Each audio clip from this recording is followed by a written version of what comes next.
to 9 a.m. here in Central Time, and we're gonna simply get going.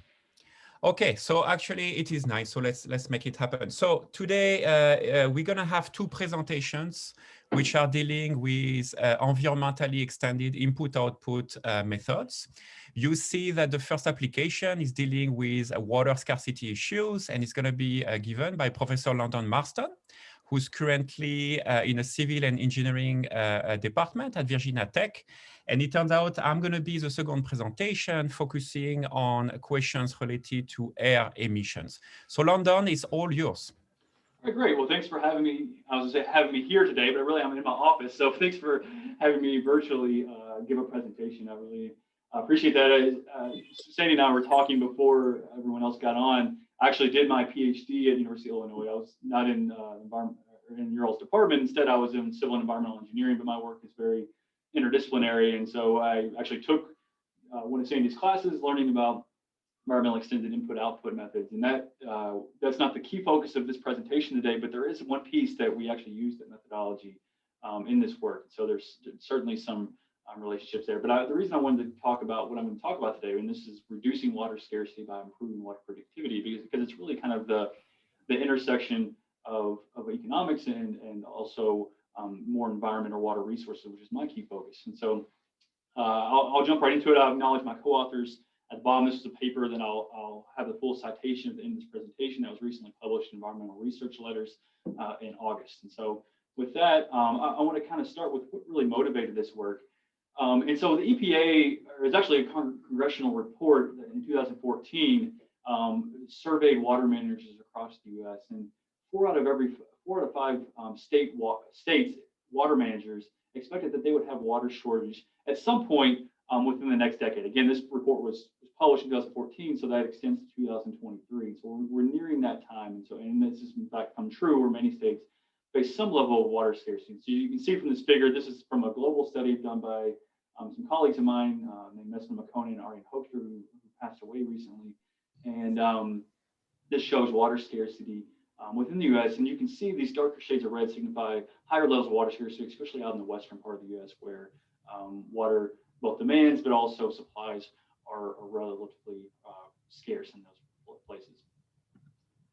And so how can water scarcity be addressed? Well, historically, this has been done through supply augmentation. So myself as a civil engineer, this is kind of where our focus has been, is on how can we impound water using dams and creating these large reservoirs to store water. When we have ample water, in times of plenty, we can store it for times when we need it the most. And in addition to that, we often will build these large pipelines and water conveyance structures to move water from places where we have plenty of water to places where we need it. And again, this has been the focus for really the last several decades, if not centuries, in the US and more broadly across the world.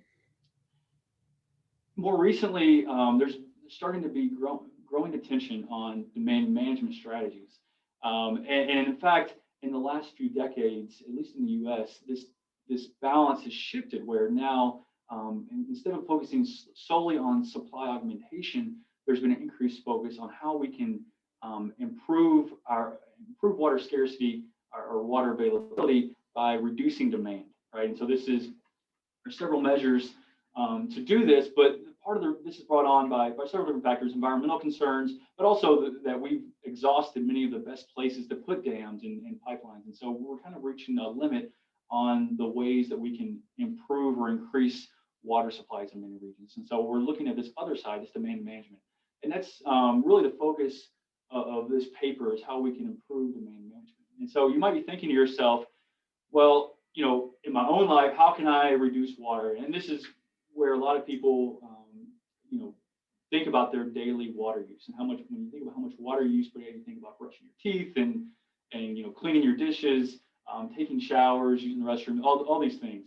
And in total, that really only constitutes a small percentage of the water that you use every day. So there's certainly some gains that can be made there by reducing your at-home water use, but that only constitutes about a little under 4% of your annual or your daily water footprint, right? So when we talk about water footprint, what we mean is how much water you consume, not only directly, again, through drinking and using your restroom and those kind of things, but also your indirect water use. And this is where most of our water use comes from. And so the answer, how much water you use each day, in your house, it's roughly 300 to 400 liters. But when you talk about your total water footprint, it's roughly 4,000 liters per day on average. And this can vary quite a bit. Of that, roughly 96% is what's considered your invisible or indirect water footprint. So a lot of this comes from agricultural production, roughly 92% from agricultural production. So it takes a tremendous amount of water to grow the food and produce the food that we consume. And about 5% comes from other industrial products. Beyond that, and so you can see here, there's some examples of things maybe you might eat for lunch today, perhaps, like a hamburger, for instance. It takes roughly 2,400 liters of water to produce that one hamburger. For chocolate bar, it's also about 2,400 liters. A kilogram of tomatoes is about 180 liters. And so, again, it takes a tremendous amount of water to produce the things that we consume. So even though we're not, when we bite into the hamburger, it's not like water comes gushing out. Instead, it's just how much water it takes to irrigate the animal feed that ultimately is fed to the cow that eventually turns into the hamburger. Along that full supply chain, how much water is used through those processes. And so, again, that's where most of our water footprint lies. And most of it, a significant portion of this water footprint is not actually occurring, in our backyard. It's happening across the nation, and through these, again, complex supply chains are delivered and to us. And a significant portion actually is even outside of our country, with 22% of the water footprint for most consumers being outside of their home country and coming from some other part of the world. And so why is this important? Well, we did a study in 2018, it's published in Water Resources Research, that looks at over 500 different industries and products that are produced within the United States. And what you're seeing here is a kind of an aggregation of these. Because it's difficult to show 500 different industries or products within a single table or figure, we've aggregated these into different categories. And so that's what you see on the y-axis. On the x-axis, you see the water intensity. So how much water does it require to produce $1,000 of some economic good? And you'll notice that the axis on the x-axis is in log scale. So this is significant variability between the different sectors, right? And so you can see the spread between the different sectors, with some sectors requiring a tremendous amount more water than others. But you'll also notice that there's a tremendous amount of spread within the sector, within each of these sectors as well. And that's due in part to, again, we're aggregating several different similar industries together, but they might be similar in terms of what their production is, but perhaps their water uses might vary tremendously. So that explains part of the spread. But the other part of the spread is simply because different, even companies or industries that produce the same good require to use significantly different amounts of water, right? And they have different processes, different technologies, or just simply some are more prudent or managers of their water resources than others.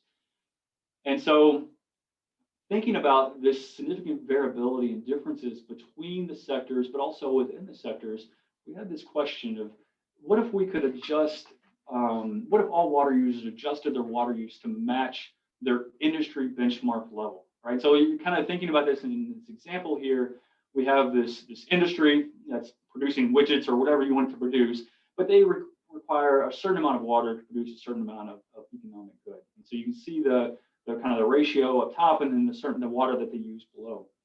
And then maybe you have just next door, the exact same industry producing this very similar good or widget, if you will, but because because water is not priced effectively and a lot of different measures, they aren't as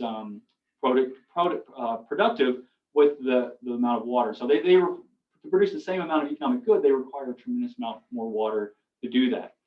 And so the question that we have is, what if we shifted this unproductive water user to an industry specified benchmark level? So something that's already been established is feasible within that industry by looking at other companies or industries across the nation that are similar to the one that we're evaluating. If we shifted it to that benchmark level, how much water could potentially be saved? And this is what that difference when we shift from their current productivity to a of improved water productivity would be classified as our water savings.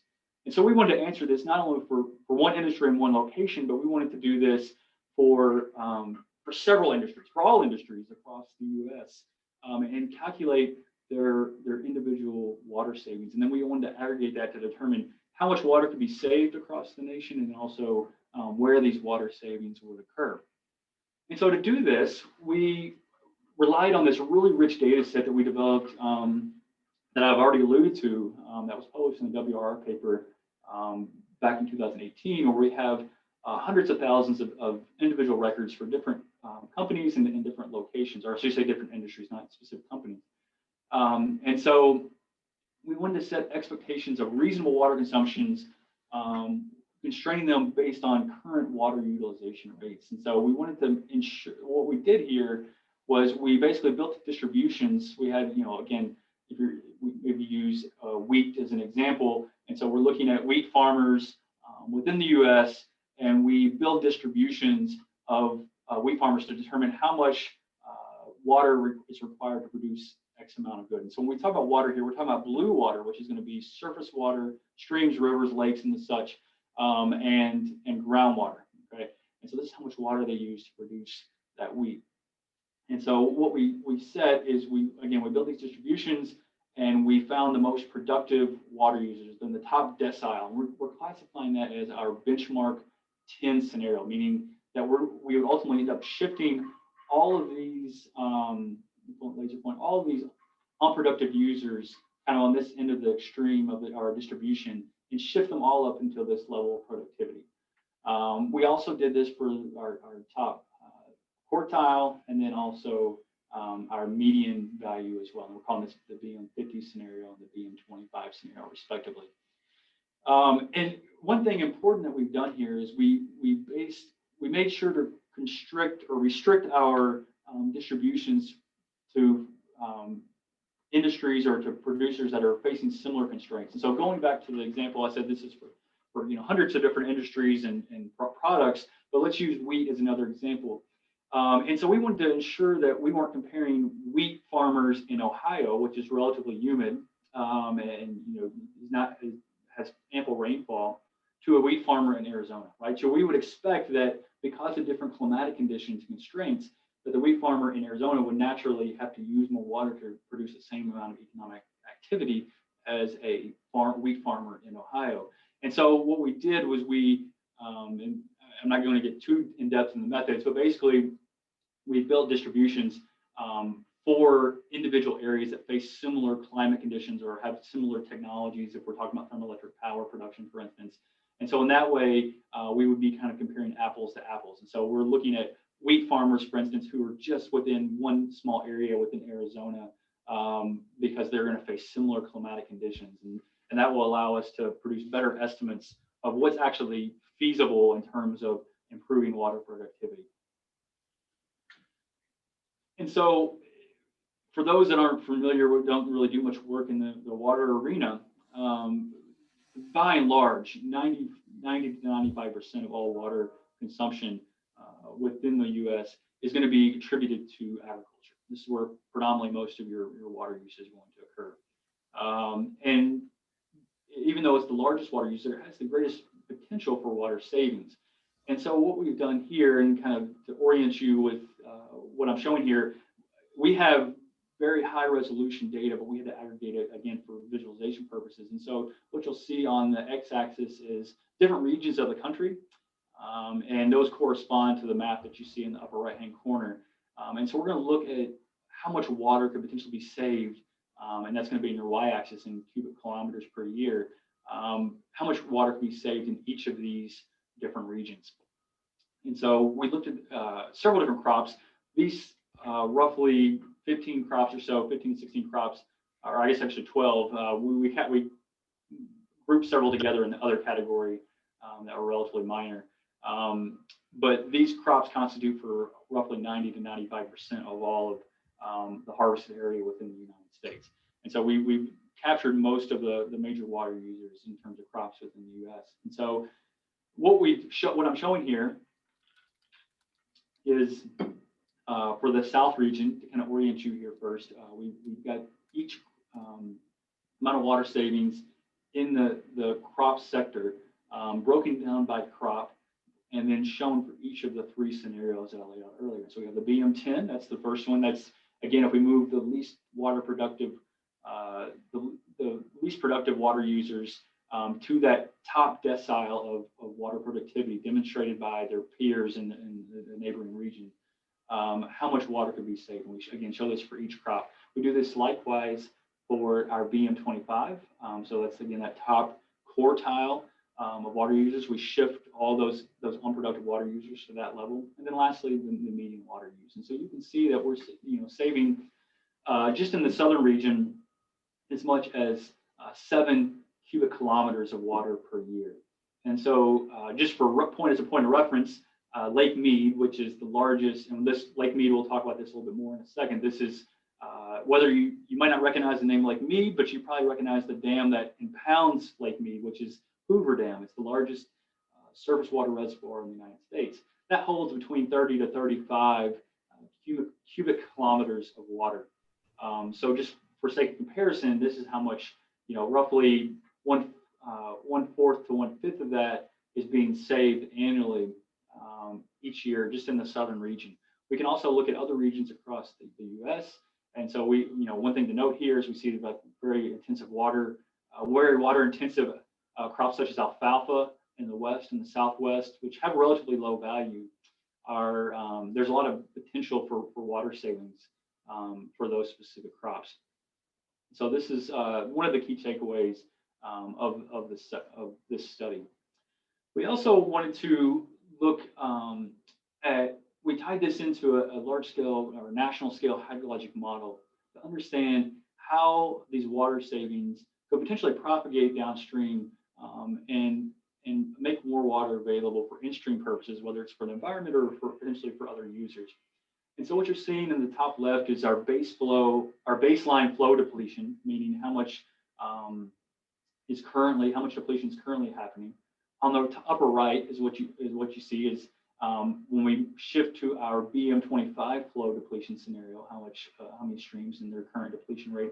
And then what you see at the bottom is basically the difference between these two. So this shows the percent reduction in the depletion, in stream flow depletion, I should say, comparing the BM25 scenario versus our baseline. So you can see in many of these regions, the shades of red signify anywhere from 26 all the way up to 100%. Most of them are closer to that 26 to 40% in terms of the amount of reduction in stream flow depletion that you're seeing in these regions. So a lot of the stream flow depletion is already occurring in these regions. And by shifting, again, this demand management strategies, shifting these unproductive water users to more productive, demonstratively feasible, more productive water uses, we can significantly reduce stream flow depletion in many basins across the United States. Now we focus in on one particular watershed, and this is the Colorado River Basin. The reason we focus on this is because it's the most water stressed within the United States. And so I know Sandy, I think he came from Arizona before he was at Illinois, and so he's probably very familiar with this region, some of the water stress issues that they have. And so this is the upper right-hand image is kind of showing where this basin is located. And so this is from our hydrologic model. You can see this blue line here is going to represent our natural flow. So this is with no human influences, how much water would be in the river, and this is summer flows. And so we've got a few different points of interest that are going to come up later that are shown, depicted here on the map, just to kind of get your bearings of where all of these things are at. We're going to talk more about Lake Powell and Lake Mead. Lake Mead we already referred to. This is the one with Hoover Dam, and is the main water supplier for Las Vegas. So again, this is our natural flow under natural conditions. We have a lot of water is taken out of the basin, both around Denver area, and it's sent outside of the basin. These are what's called interbasin water transfers. A lot of these happen in Colorado. You have several more down in California as well, that feed a lot of major cities and irrigation districts in the southern part of California. And then this red line signifies human abstraction. So places where we're diverting water from the river for human use. And so you can see this is a major, has a major impact on the natural river flows, and in some cases, especially on the downstream portion of the river. More than half of summer flows have been taken out. And this is even more severe under drought conditions, where it can be even more significant than that. And so this is kind of the backdrop of what's going on in the area. What we're looking at is how changing our water productivity throughout the basin, how that might impact water availability. And so again, for your bearing, Lake Powell and Lake Mead are shown here once more, with the head streams, up in Colorado being here, and then crossing into Mexico at your more downstream locations. And so we have our natural conditions, we have our interbasin transfers, and then the red here is both. And then these lines in between are going to signify how much additional water could be provided if we were to improve water productivity throughout the region. And so looking at Lake Powell first, the BM50 scenario, roughly it's about a 4.8% increase in water availability if we improved water productivity for all water users upstream of Lake Powell. And the reason we're looking at Lake Powell and Lake Mead is because these reservoirs have been overdrafted over the last several years, or decades for that matter, and facing depletion. But these are also important because they are a major source of water supply for most of the regions, and many of the treaties for the water agreements between the states, but also the treaties with U.S. and Mexico. These are important areas of interest as far as benchmarking and determining water availability. And so these are why I'm choosing to look at these two areas, Lake Powell and Lake Mead. And if we look at another scenario for Lake Powell, again, we improve the water productivity of all upstream water users from upstream of Lake Powell for the BM25 scenario. So again, moving these unproductive water users to our top quartile for that specific industry under facing similar constraints as other folks within that same industry. We can improve water availability by about 10%. And the BM10 scenario is 13.9%. Now, looking at Lake Mead, we again looking at these different scenarios, it's 4.1, 8.6, and 11.9%. And so these might seem small, maybe perhaps to some folks, but this is actually quite significant, especially in a place like the Colorado River Basin, where it's over appropriated. There's more water demand than there's water supply.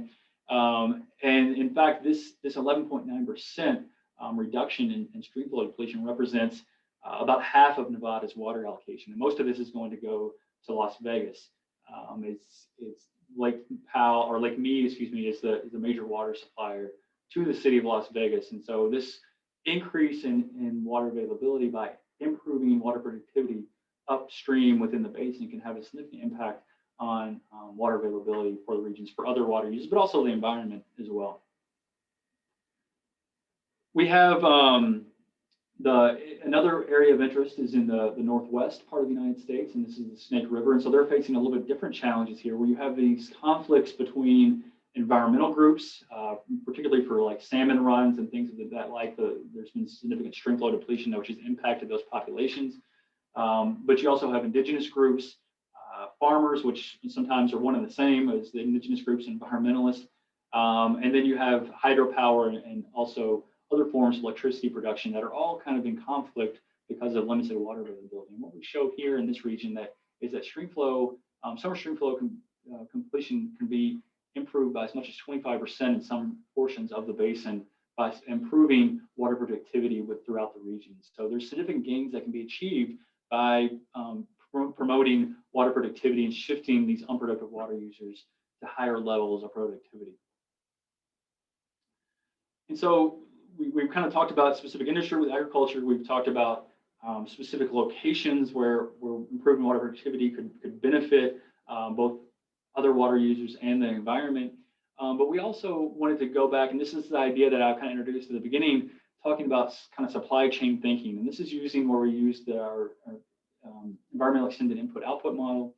And we asked the question of how could improving these water productivities enhance water savings, not only directly in a facility's own water use, but also back through the supply chain. So what we found was that 93% of sectors use more water through their supply chains, back indirectly through their supply chains, than they consume directly. So this has implications, which we'll talk about here in a second. But first, let me show the results. I should give you bearings first of the axis. So on the x-axis, we have our direct water savings in cubic meters, and on our y-axis, we have our indirect water savings. So again, direct water savings is how much that specific industry can save in their own facilities or on their own farm fields or the like. Their indirect water savings is inputs they use in their production processes, and how much water can be saved by working with these suppliers or choosing suppliers that use water more efficiently. And so we're showing this. We again aggregated these 400 to 500 different industries or products into these broader categories, so we can visualize them here. And this is for the BM25 scenario. And what you see is perhaps what you might expect is that many industries, most sectors of the economy, can save a lot more water by working with their suppliers, these indirect water savings, than they can directly through their own processes. And so this outlier out here is going to be agriculture, which is both you can see this is the one-to-one line shown here, and so they're going to have more direct water savings than indirect water savings, but they're going to have significant indirect water savings as well. In fact, they're about second, and that's largely because they also rely on their own products in order to produce agricultural products. So, for instance, beef cattle, which we talked about earlier, consume a lot of irrigated agriculture, and so by working with their suppliers of irrigated crops, they can reduce their water use. Manufacturing is the top indirect water savings, and that's largely because that encapsulates everything from car manufacturing to food manufacturing, both of which can achieve significant savings by working with their suppliers. And so this isn't something just an academic exercise, but it's actually something a lot of companies are starting to give consideration to, how they can reduce their environmental and their water footprint. So all of these different companies, and this is just a small sampling, are doing this, working either in their own facilities or in many cases working back with their suppliers in order to improve water use and reduce their water footprint in many cases. And so this is kind of taking a broader look and looking at all the different industries as opposed to just one industry, and seeing the potential water savings that could be achieved by working upstream with our water, our suppliers, and improving their water productivity. So what I've talked about so far is about potential water savings. So this is all what could happen, but in order to make it actual water savings, improving water productivity would have to be paired with proper policy as well as regulations. So there needs to be some incentives to encourage water users to adopt this behavior. But once they do, it's important that there's enforcement of current water regulations and water law, but also that we develop flexible and tradable water rights. And so when users conserve water, they have incentive to not just expand production, which is common in agriculture. You see when water is conserved, they have, because of the way that water rights are currently written, they have to put it to a beneficial use or face the risk of losing it. And so they get no benefit or gain from that. And so we need to think about how we develop our water rights system to make it flexible and tradable, and then develop markets around that so then they can trade those waters, and either to urban users perhaps, and this is what's going on more and more, where you're seeing these growing, sprawling urban areas relying on nearby rural areas which have a lot of existing and large water rights, and so these rural areas can sell their water rights, this water that they save, to urban areas. It could also be used for environmental purposes as well, with environmental groups or perhaps the government buying some of these water savings and using them for in-stream flows for ecosystem services. And so, in summary, there is still significant water savings to be achieved in the U.S., but I think this could also be true of probably every region within the world. And some of the takeaways are areas facing water stress also show some of the greatest potential for water savings. So not all hope is lost on that front. Most industries can save more water by working with their water suppliers than they can directly through their own processes. And then lastly, water productivity improvements need to be paired with smart water management and policy in order to be able to achieve these water savings, as opposed to just increasing production. So with that, I'd be happy to take any questions. If you need to contact me after this presentation, my information is below. All right, Landon, thank you so much. Very interesting talk. As always, for those of you who do not know, I was part of the PhD committee of London, and I was already impressed at that time. So even more so, Landon, thank you. I have a few comments for you, because it turned out that myself and some either current or former students have done a few things along the lines of environmentally extended IO with a focus on water. So the first one I have is that I get the feeling from the beginning of your presentation that you rely very much on the water input coefficient defined by Hoekstra and McConnell, which is of course extremely popular. But it turned out that we recently looked a little bit more deeply at the national level for the US. What were those levels of water use based on their calculation, which themselves rely on crop model and different simulation, versus what USGS will tell us in terms of the water use, of course, across a much more aggregated set of sectors, which is kind of the bummer when you work with USGS data. But we still found that at the overall level and for the country as a whole, so you are much more at the subnational level, but for the country as a whole, the calculation of Hoekstra and McConnell were a little bit off in terms of the level. And more interestingly to us, they were off in terms of the change over time, because the study we did was with respect to whether water use has increased or decreased in the US over a period of 15 years. McConnell and Hoekstra will say it has decreased, whereas based on USGS, it says, no, sorry, they say it will have increased, whereas USGS will say it has decreased. And it turned out that we decided to favor the USGS approach for the reason that any policy making is going to be based on USGS data at the end. So I'll send you that work and see whether you feel it can be of some use with respect to the data you use for your own approach. The second element I wanted to discuss with you, the second part of your work here with respect to having an actual policy, basically in order to move from that hypothetical and very clear conclusion of we need to save water to actual action, is kind of related to a paper I did just for the state of Arizona from the time I was in Arizona indeed, where we looked at 3 mechanisms by which we could achieve the exact same level of saving, which was 19% of the water use, but just for the state of Arizona. We looked at 3 different policies. The number one was about improving water efficiency, basically a better irrigation system all over the place. The second mechanism was increasing the price of water. And the third mechanism was by preventing farmers from serving the foreign market. They were producing just as much as what's needed to satisfy the local demand, the Arizona demand of goods in agriculture and food.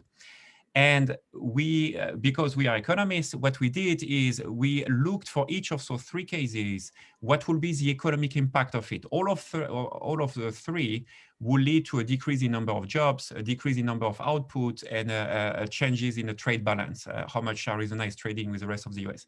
And we decided that the most appropriate policy would be the one that will be the least damaging from an economic point of view, considering that the 3 of them were no matter what achieving the same level of water saving.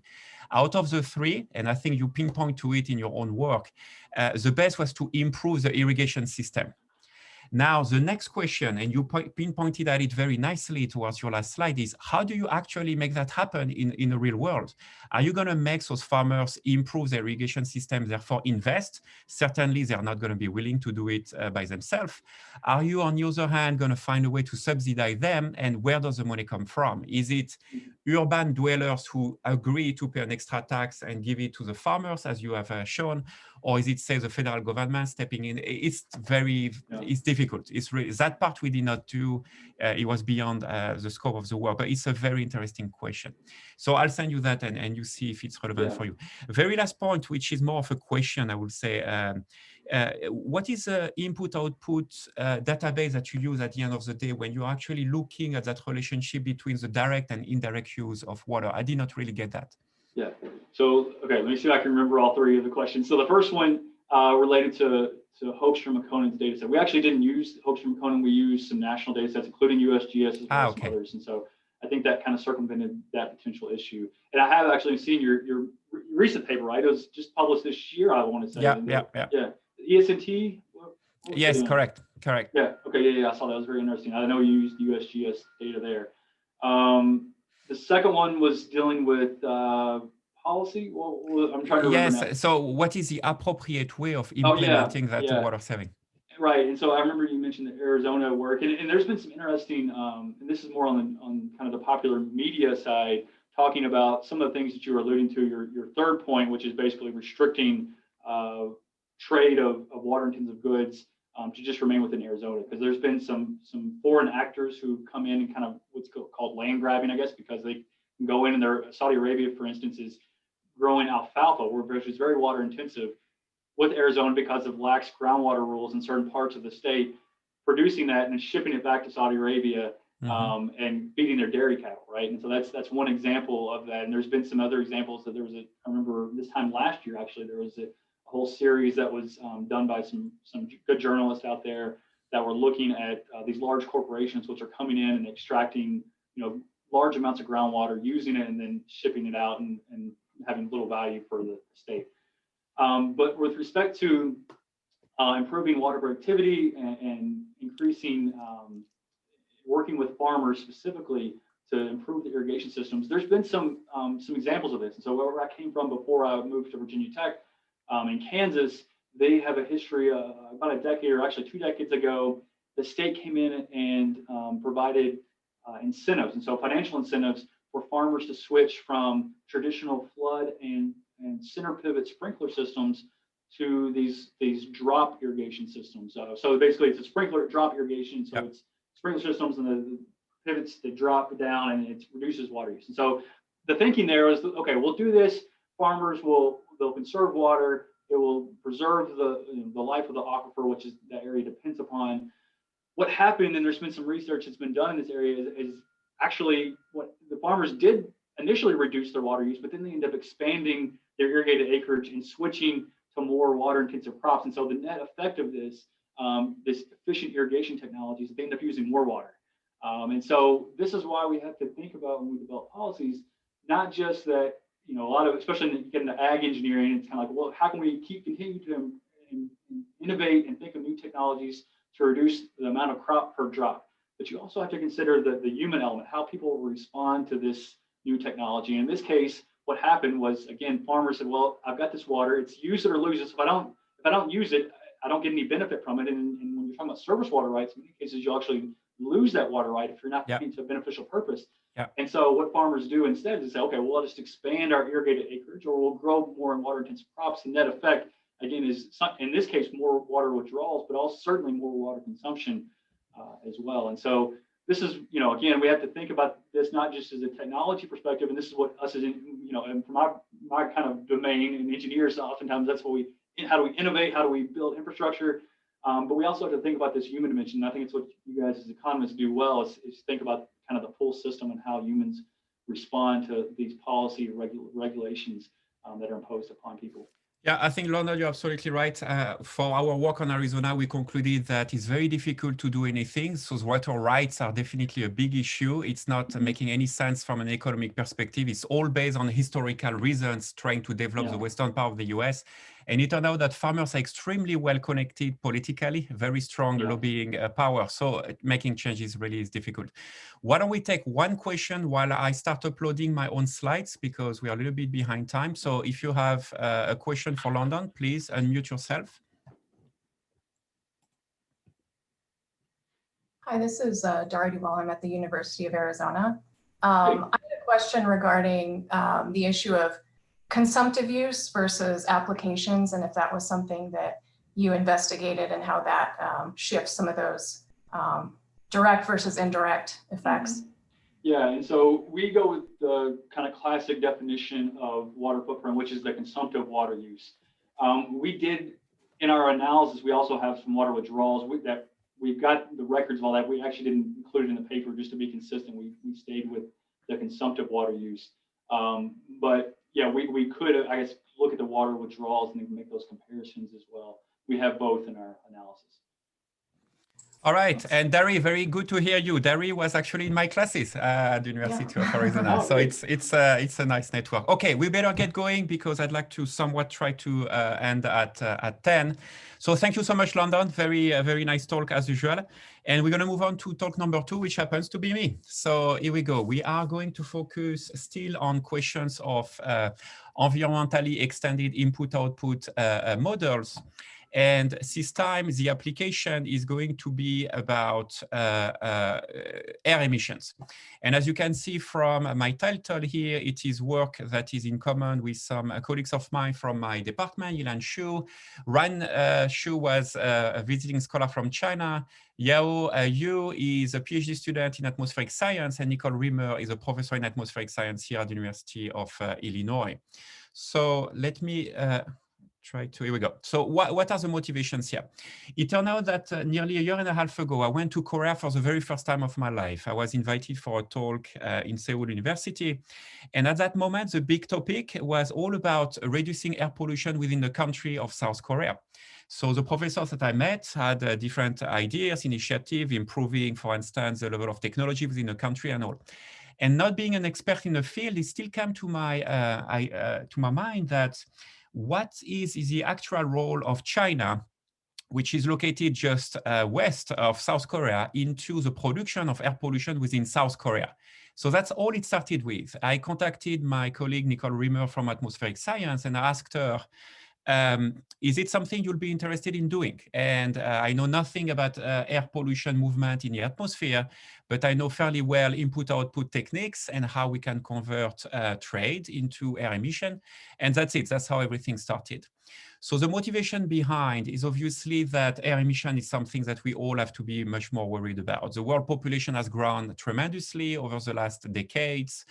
And it turned out that so many companies have relocated to China or now are consuming goods which are made in China, that it has led obviously to some serious consequences in terms of human health, not only within China, but also for all the countries which are very close to China. So to give you an example here, the literature has already shown that heavy manufacturing and the associated air pollution has indeed led to some premature death and reduction in life expectancy in China, and also for the countries which are nearby. So there is already some evidence indicating that it does have consequences for South Korea and also for China. So we are not the first one doing it. The one element that is very new compared to what the literature has done is that so far the literature has been using a very static approach. In other words, they have looked at that relationship between economic production, trade, and air emission, as well as consequences on human health, only for 1 year. We offer what is called the SDA, Structural Decomposition Analysis. We are trying to basically look at the changes over 2 time periods in order to get a better sense of the extent to which air emissions are actually due to some specific element within those supply chain linkages, within eventually changes in wind flows or changes in consumption of certain goods. So this is the big contribution that we're offering. Why do we care about it? Is because at the end of the day, the one element we'd like to contribute to, in addition to obviously finding policies which will be helping improve human health in those areas, is to contribute to that very interesting literature which is trying to allocate the responsibility of those negative externalities to some specific elements.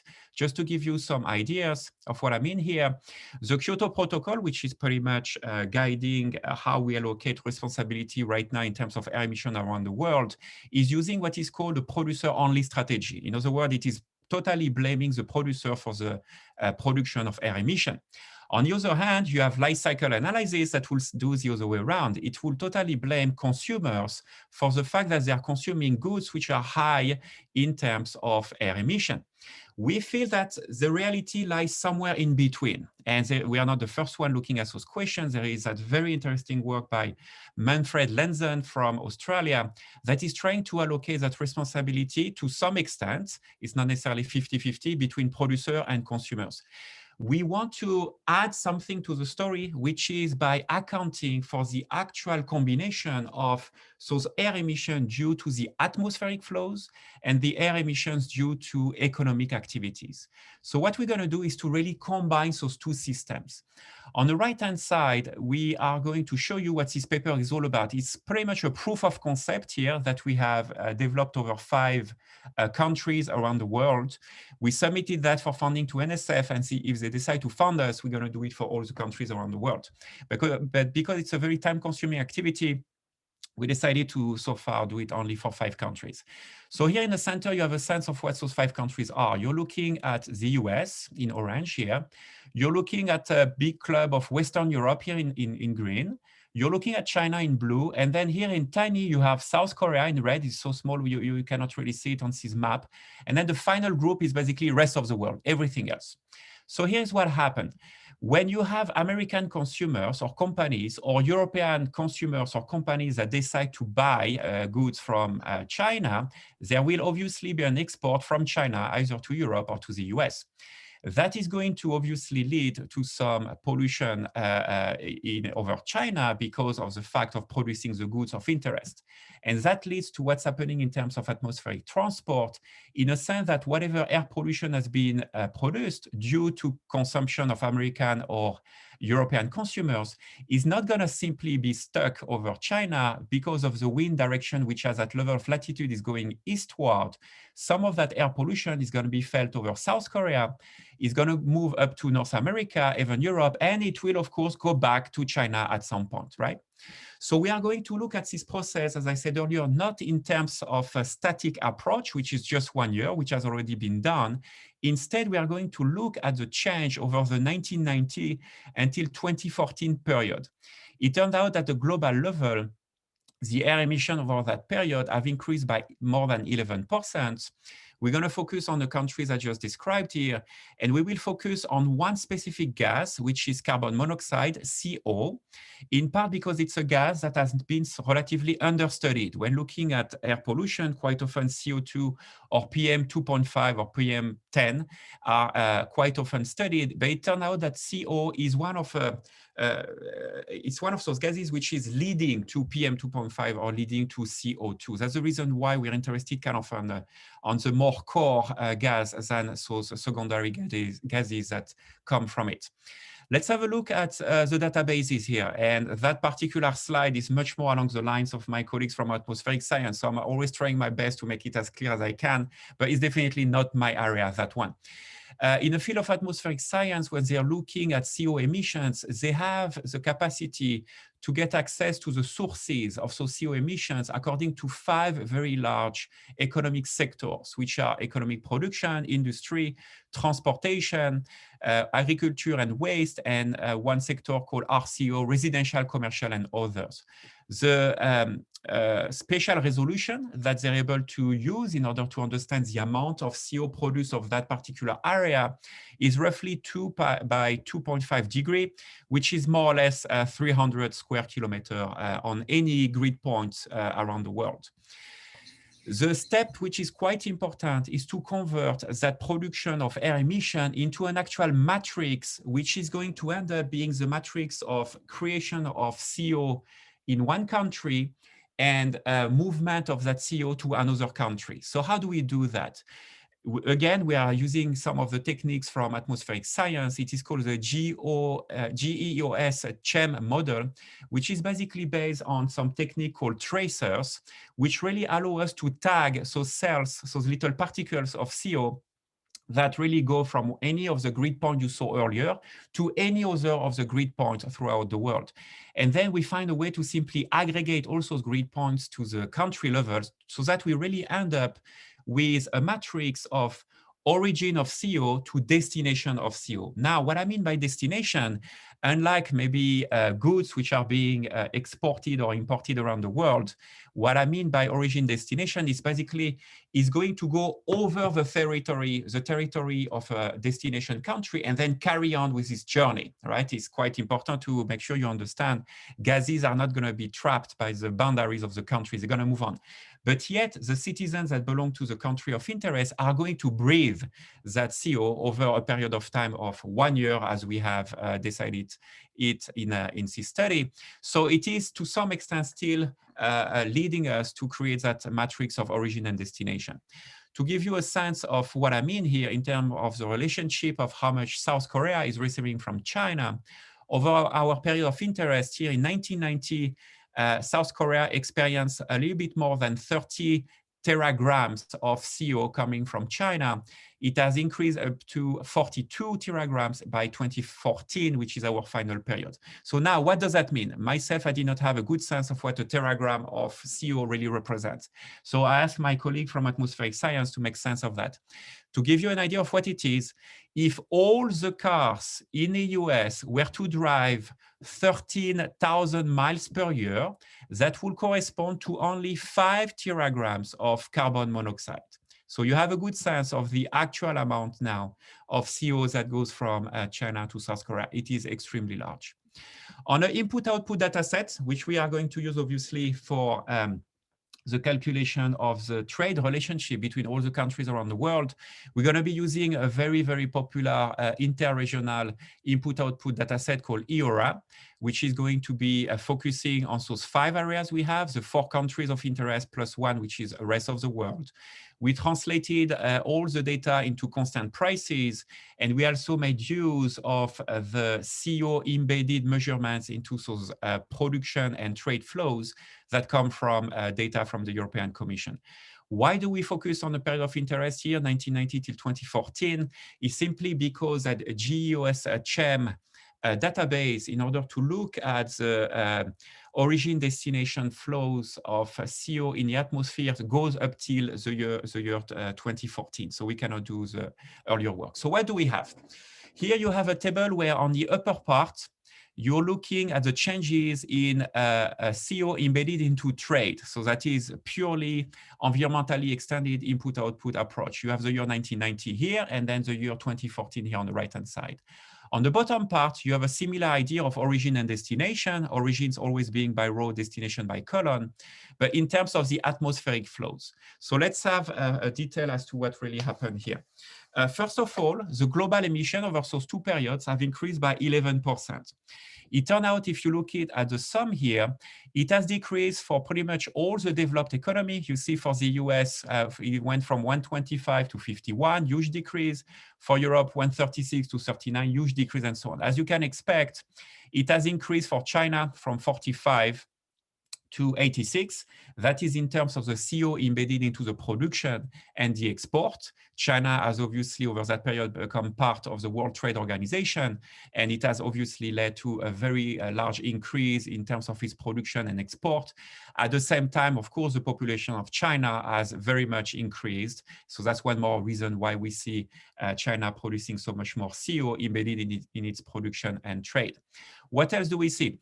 We see that the most important element are the diagonal elements. So even in 1990 or in 2014, most of the production of a country is mostly for its domestic market. At the same time, we see that that amount of CO has very much decreased in the US, in Europe compared to the situation of 1990, and also in South Korea. What does that mean? It means that so 3 countries have adopted a technology that has become much more green over time.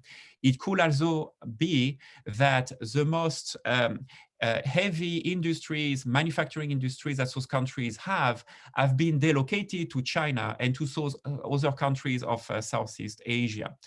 The consequence of it is that you see that for the case of China, those CO embedded into its own production and export have tremendously increased over time, right?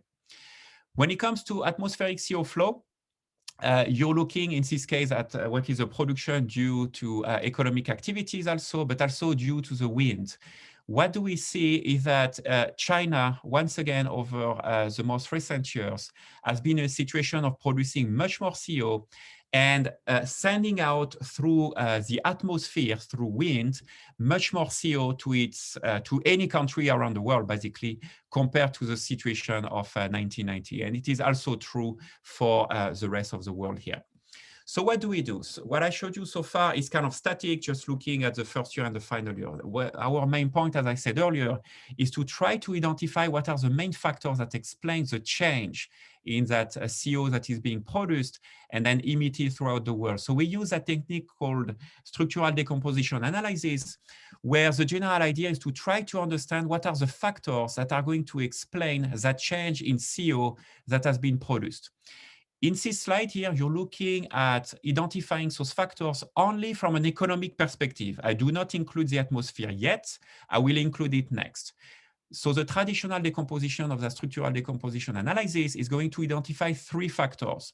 It could be that the reason why there is more CO being produced or less produced by a specific country may come from the first factor, which is the intensity of the CO in a production process, which is basically the total amount of CO associated to $1 of production. If you adopt greener technology, there is simply less CO embedded into your production. That's the first factor. The second factor is called the technology effect. That is related to what Landon was telling in his own work, which is about paying close attention as to whether the economic structure, or in other words, the supply chain leakages that you rely on in order to produce have changed over time. It could very much be that your own production is not becoming any greener, but it could be that the inputs that you are using in your own production process have become greener. As a result of it, your production is greener. This is what's embedded in part number 2, the technology effect. And finally, the third factor could very much be changes in demand. What if the final consumers or the places you are exporting to are now buying from you goods which are simply greener? As a result of it, your amount of CO will have decreased. Or it could be the other way around. What if demand has changed in a way that it is now requesting goods which are much less green than they used to be? Then your change of CO is going in a direction of more pollution. Okay. So this is the traditional economic approach. What do we get from the atmosphere? The first element that we get from the atmospheric science folks is that we are going to include into the picture the activity of households. In other words, with their data set, we have access to something we do not have access to from an economic standpoint, which is the amount of CO which is embedded into driving, into cooking at home, and even into heating your home. So there are elements we do not have traditionally from an environmentally extended IO element. We are going to add those elements to the story here. Again, at this level, we still haven't dealt yet with the inclusion of wind. It's going to come in just a minute. For the moment, what I'm trying to show you is what is the exact role of each of those elements into the total change that has been experienced for a specific country. So for instance, in the US, over the period of interest here, we see that the total amount of CO emission has decreased by roughly 78 teragrams. What is the main factor that has led to that reduction? Well, in the case of the US, is much greener technology. There has been definitely a change in a CO coefficient. That is the main driver of it. At the same time, in the US, you see that final demand has been, to some extent, reducing that reduction. You see that final demand has increased, has become, has been set in a way that is actually requesting goods which are more intensive in CO. But the change in technology has been so much larger that no matter what, the country as a whole has experienced a decrease in CO emission. I'm not going to go over each of the cases here. The case of Korea and Europe is pretty much similar to what has happened to the US with technology becoming greener. The case of China is more interesting to me. You see that over the period, China has produced more CO associated to its production and export. And the main reason for that increase in CO has totally been in a change of final demand. The technology has been somewhat greener over time, but the change in final demand has definitely been a main factor. And in the case of China, it is definitely the change in local demand that has really led to that increase in production. Exports have been mostly driving the changes to Europe and South Korea in terms of CO. Now we are going to include the one element that my colleagues from atmospheric science are bringing into the story. So we are interested in the change in now the CO which are coming as an inflow. In other words, the amount of CO that is generated outside of your country and that is going to be entering the national boundaries of your country. what are the two factors which are going to drive that change in inflow of CO? And one element before I show you this decomposition is to make clear that you understand we're looking at the net inflow of CO. We are looking at really the inflow minus the outflow. It's really the net amount I'm going to show you here.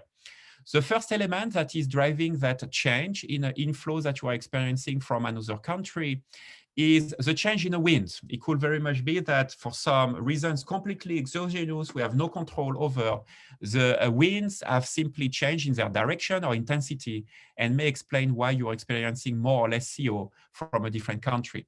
But it could also be a factor which is how the changes in the economic structure of the countries which are upwind from you have led them to send you more CO towards your direction. That second element here is basically related to the decomposition I showed you earlier. So we can actually decompose further those two basic elements into still the first element, which is a change of wind. Those two are exactly the same. But this one right here, which is, again, how the CO emissions have changed in upwind countries, that one can be decomposed further into the four elements that I showed you earlier. The intensity element, the economic structure effect, the change in final demand, and the change in activities such as driving, heating your home, and cooking, again, in the upwind countries, not in your own country. Based on that, we discover what I think is really the core of our contribution here. Let me try to explain it to you. If you look at the country of South Korea itself has experienced a change in its economic structure, in population growth and all, but also the element over the period of interest have led within South Korea to a decrease of 0.8 teragram of CO associated to its own production and its own export, right? This is without accounting for any atmospheric effect.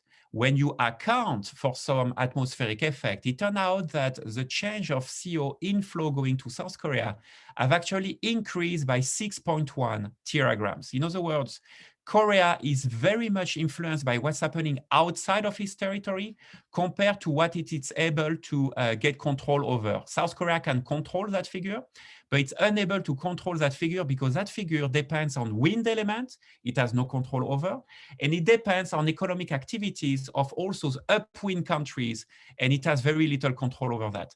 How is that figure coming from? It turned out that South Korea has somewhat benefited from changes happening within the US or within the EU. So those two big blocks becoming greener over time has actually led to less CO going to South Korea. That's the good news. On the other hand, the somewhat less good news is the fact that South Korea over time has received plus 10 teragrams of CO which are emanating from China, and pretty much the same amount, 10 teragrams, which are coming from any other country around the world. Here, I would like to draw your attention to the fact that China is basically sending a level of CO emission to South Korea, which is pretty much equivalent to what the rest of the world, minus Europe and USA, is sending to South Korea. So China has a huge impact on the CO emissions which are felt in South Korea and eventually on the health consequences of the citizens of South Korea. When we decompose further the actual elements which are leading to that huge change in CO emission from China, which are going to South Korea, we discover some interesting elements. The first one is that it seems that changes in the wind direction and in the wind intensity has been helping South Korea. In other words, you see that it has decreased the total amount that China is sending to South Korea. On the other hand, economic transformation within China have actually led to a huge increase of the CO which are being felt now in South Korea.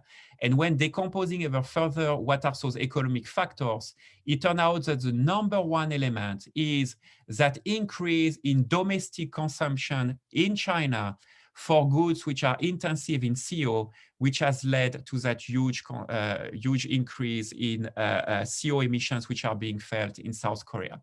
So we are the first one to basically give some actual scientific evidence as to what is the real source of that increase in CO emissions that South Korea is experiencing over that time period that end up being that large increase in a domestic market, local consumption within China, much more so than the total amount of export that China is doing in order to satisfy foreign demand. We obviously did it for all the combination of factors here, but the South Korean case is the most exciting for us. So what do we get out of it? Well, we should really be paying very close attention to the human consequences of that increase in economic production around the world, more especially when it comes to air emission. There's already enough evidence indicating that that increase in economic production, increase in export, increase in demand because the world population is obviously growing very rapidly, is going to lead to some serious consequences on human health because of air pollution. So we feel it's quite interesting to combine the economic system and the atmospheric system, because in that very interesting literature that is looking at allocating responsibility of air emission, quite often the debate has been about consumers and producers. It has completely overlooked the role of upwind countries upon which you have very little impact. You can still improve your own technology within the country. You can eventually ask your own consumers to be, using goods which are either less water intensive in the case of Landon or less CO intensive in our own case. But it's quite difficult to make it happen in other countries. Here, we are the first one, in my views, to provide some actual evidence over the extent to which South Korea has completely lost control over the actual factors that explain why the CO has become a problem within its own country. So what could South Korea do? Well, there is already a little bit of work in economics literature related to finding ways of compensating for negative externalities. So there are basically two options out there, and none of them is very easy to implement, don't get me wrong. And we haven't dug very deep enough to really give you the final answer on that point. But the first option would be, for instance, to implement what is called a Pigouvian tax. In other words, a Pigouvian tax would be for South Korea to use our result and to go to China and say, look, now we have a good sense of the extent to which air pollution that we feel in our country is actually due to your own activity and is affecting our people. So we are going to ask you to provide us with some kind of compensation for the damages that you generate, and eventually for the health-related costs that you are generating, and that we have to bear. That's the option number one. Option number two is actually an interesting one. I don't know to what extent it can be implemented either, but South Korea could eventually subsidize China towards adopting greener technology. It turned out that more greener technology within South Korea would have a very small impact on the level of CO within South Korea. On the other hand, if South Korea were to use the exact same funding level and give that incentive to China to become greener, it could be a net benefit not only within China, but also for the South Korean citizens. So I'm going to leave that to that, and I'm very happy to hear any comments that you may have. Thank you very much. Thank you, Sandy. Today I'll be the host of this seminar. Just to start, I don't get everything in your presentation, but one point I would like I wonder if it's important. When you compare China and Korea, you are thinking about per capita emission, compare in terms of per capita emission? So no, the emission input coefficient is the amount of emission per dollar of production. Per dollar. So that's a traditional. Yes. Yeah. Okay. It's per amount of production. Yeah. Per okay, dollar but of production. I was thinking just to compare because China has a lot of people density of population, much more than Korea that has a small population. So how do you ponderate these two situations? So actually, there is not much you can do about it. And there is one more factor, which is the size of the country of China relatively to the size of the country of South Korea. So that element you cannot really have any control over. And I would say even other elements, such as the fact that many developed economies have actually already relocated their most polluting industries to countries such as China or other East Asian countries. I think my point is mostly about really trying to allocate responsibility into that global system of air pollution. Right now, the story has quite often been about looking at the economic process itself. You know, where do I produce? Is it just for my domestic production, or where do I import and export from? But I think it has really left out the very interesting role of a factor we cannot control over, which is to what extent the wind is going to be pushing that pollution from one place to another.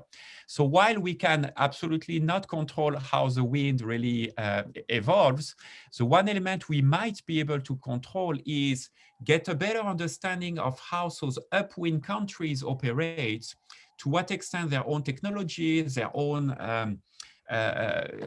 desire to satisfy local demand versus foreign demand may actually affect your own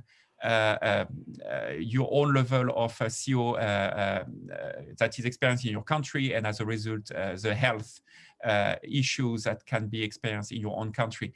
The difficulty of this situation is that it will require a level of international agreement between the countries to even realize the extent to which their activity pollute others. And I'm afraid we're not at that level yet. But we need more work, in my view, to provide some actual sound and scientific evidence as to the level of that relationship. We are doing it here for a small amount of countries. The goal is to do it for many, many other countries. Thank you for your answer. I think it's very complicated because North Korea don't have a good relation to South Korea, but it's supported by China. So how South Korea will ask some compensation, it will be a difficult deal.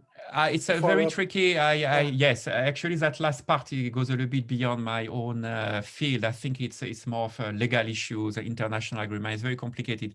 But the two basic ideas will be either asking for compensation, as you're indicating, or eventually finding a way for a country to basically subsidize the technology of those upwind polluting countries, in order to simply also benefit from those externalities, which will be a decrease in the amount of CO produced in those upwind countries. Okay, so as Sandy said before, let's collect more questions for the audience, please.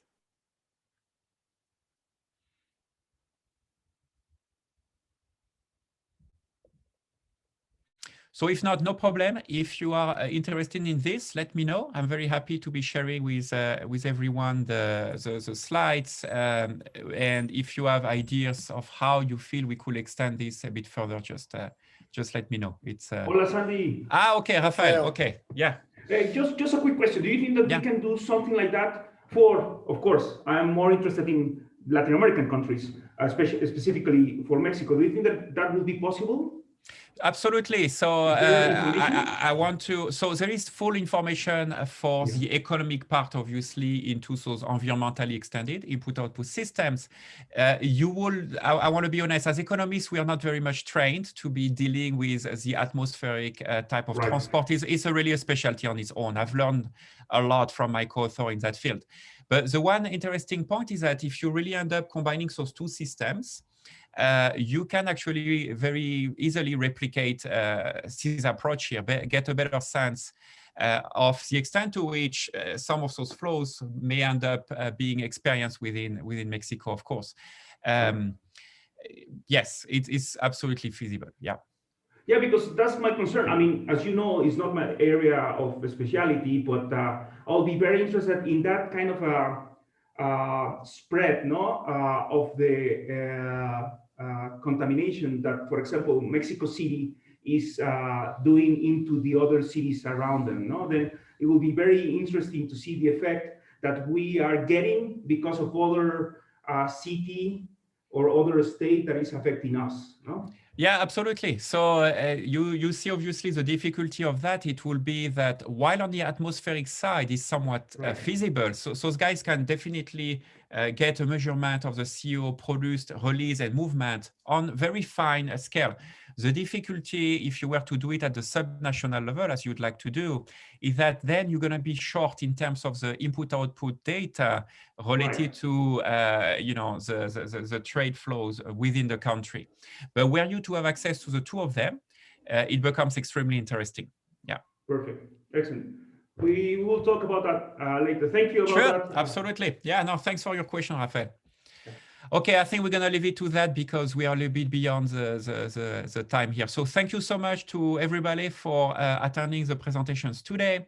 And I hope to see everybody next week, same time and same location. So thank you very much, all of you.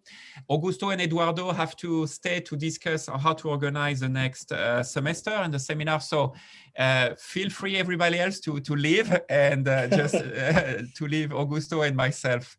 Landon, thank you so much again for the presentation. Very interesting as always. All right, sounds good. All right, see you later.